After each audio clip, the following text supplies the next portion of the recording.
I want to start off by talking about what it means to grow up in a border town. I grew up in Windsor, and living in a town like this, I think it's the only way you can really understand how connected we were growing up.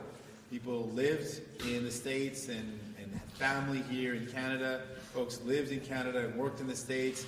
And our auto sector, it's what drove this city. It drives the city still.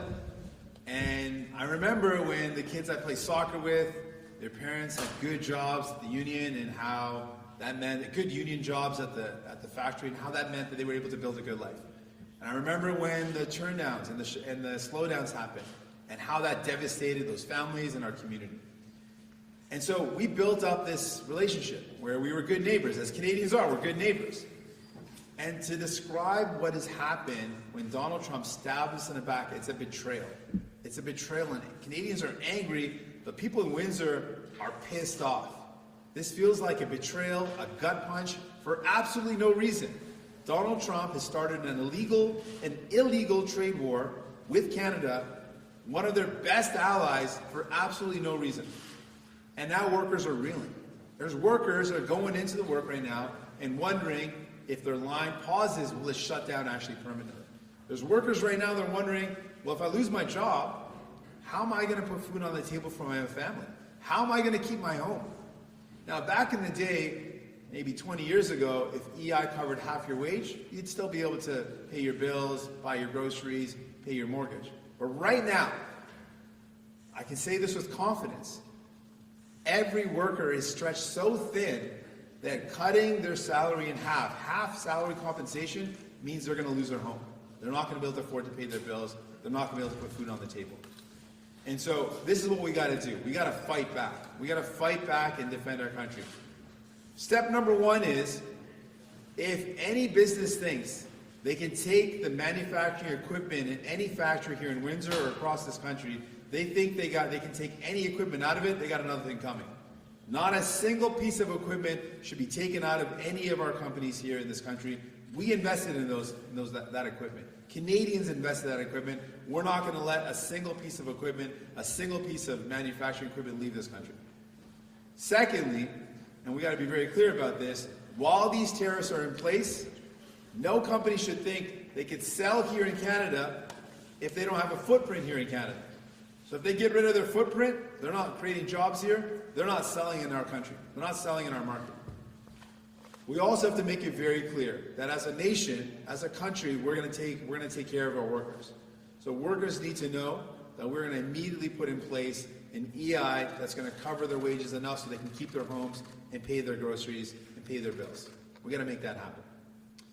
And to incentivize, you know what we need to do is we need to build Canadian, we need to buy Canadian, and we need to drive Canadian. So we gotta retool our manufacturing sector so we can build vehicles entirely, tailpipe to headlight, in our country.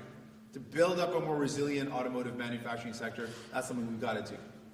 We also got to encourage people to buy Canadian. So what we're proposing is that if you buy a Canadian vehicle, we'll waive the GST entirely on that vehicle, to incentivize people to buy Canadian. And when we are purchasing vehicles at the federal level, thinking about the RCMP fleet, thinking about the Canada Post and the entire fleet, we need to be buying entirely Canadian-made vehicles with the federal money that we have when we purchase vehicles at the federal level. That's another way to incentivize buying Canadian, building Canadian, and driving Canadian. We're up against a serious fight. And as a kid that was born in Windsor, I call myself sometimes the little kid from Windsor. I was raised in this city, born in this beautiful country. I love this country, I love this place. We got to defend and we got to fight for it. And so for Windsor, a city that grew up, where I grew up, where people fought hard to build a good life for themselves, we got to fight back and defend this life. We got to defend our workers, we got to defend the people here, and that's what New Democrats are going to do. Donc, on a maintenant une crise énorme avec l'annonce de Donald Trump. C'est une attaque directement à nos travailleurs. Et je veux prendre un moment pour expliquer comment c'est une trahison. Le fait qu'on a été des bons voisins, on a créé une économie ensemble. Et pour quelqu'un qui a grandi ici, sur une ville frontière, on connaît comment les deux nations étaient connectées. Je connais des gens qui habitent au Canada, travaillent aux États-Unis, les gens aux États-Unis qui ont des liens, des familles ici au Canada. On était des bons voisins. Et le fait que Donald Trump a attaqué notre pays, sans raison, c'est vraiment comme une trahison. Et c'est quelque chose qui frappe fort. Donc, on doit défendre notre pays. Donc, il y a quelque chose qu'on doit faire pour défendre les travailleurs. Premièrement, il y a des équipements dans les usines. On a investi dans cet équipement. On ne va pas laisser aucun équipement dans les usines au Canada passer les frontières. Si les entreprises pensent qu'elles peuvent prendre cet équipement de notre pays, non, c'est inacceptable. Vous ne pouvez pas faire ça. Deuxièmement, si vous voulez vendre des voitures au Canada, vous devez avoir des emplois ici au Canada. Pendant qu'on a des tarifs et cette guerre commerciale, on doit dire que si vous voulez vendre dans notre marché, vous devez avoir des emplois dans notre pays. Et pour les travailleurs et travailleuses qui ont peur à ce moment, qu'ils vont perdre leurs emplois, et ça veut dire qu'ils ne vont pas avoir la capacité, ils ne vont pas se permettre de payer les factures, d'acheter, de faire l'épicerie, de payer leur loyer ou de payer leur hypothèque. On doit avoir une assurance emploi qui les couvre.